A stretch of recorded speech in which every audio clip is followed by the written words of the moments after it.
मनुष्य देव और पशु के बीचों बीच खड़ा है। एक तरह से वह उनके बीच की संधि है या उन्हें जोड़ने वाली कड़ी है। यह अनुभव पग पग पर होता है कि अगर वह चाहे तो पशु से भी पशु बन सकता है, लेकिन थोड़ा ही क्यों न हो, यदि वह इच्छा करे तो उसके अंदर देव बनने की शक्ति भी मौजूद है। नर का नारायण होना असंभव नहीं है। यह बात अनेक महापुरुष अपने कृत्य से दुनिया को दिखा चुके हैं। जो मनुष्य अपने कर्तव्य का पालन कर देव कोटि में प्रतिष्ठित होते हैं, उन्हें वेदों ने कर्मदेव की पदवी दी है। आकाश के अवकाश में अगणित तारे भरे पड़े हैं। दूरबीन के बिना खाली आंखों से उन सबके दर्शन नहीं हो सकते। दूरबीन से भी सबके दर्शन नहीं होते, लेकिन खाली आंखों से ओझल रहने वाले कुछ सूक्ष्म तारे दूरबीन के द्वारा दर्शन दे देते हैं। जीवन भी आकाश के समान खाली प्रतीत होता है, पर यह खाली खाली प्रतीत होने वाला जीवन अनंत ठोस सिद्धांतों से भरा हुआ है।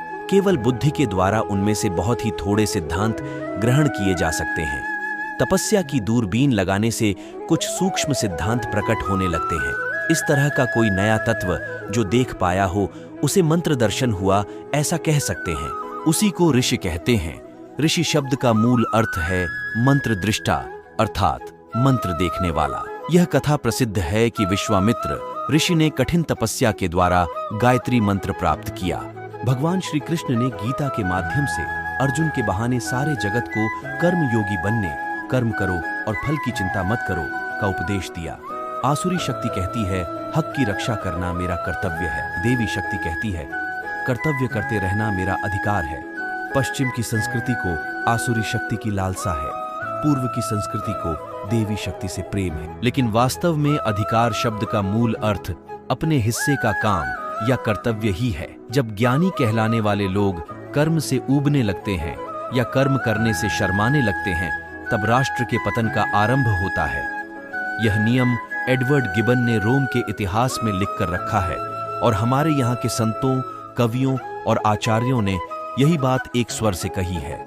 जो कर्म को छोटा समझकर चलते हैं वे गवार हैं, ज्ञानी नहीं।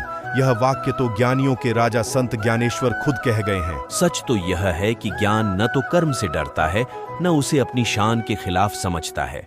यह नियम सामान्य ज्ञान पर ही नहीं, ब्रह्म ज्ञान पर भी लागू होता है। मनुष्य जितना ज्ञान में घुल गया हो, उतना ही वह कर्म के रंग में रंग जाता है। ज्ञान उदय होते ही कर्म का झंझट अस्त हो जाता है। हमें सही गलत का बोध हो जाता है। अतः ज्ञान ही हमारे कर्मों को आकार देता है। अगर आपको हमारी स्टोरी अच्छी लगी हो तो अपने दोस्तों के साथ भी शेयर कीजिए और कमेंट में जरूर बताइए कि कैसी लगी हमारी स्टोरी।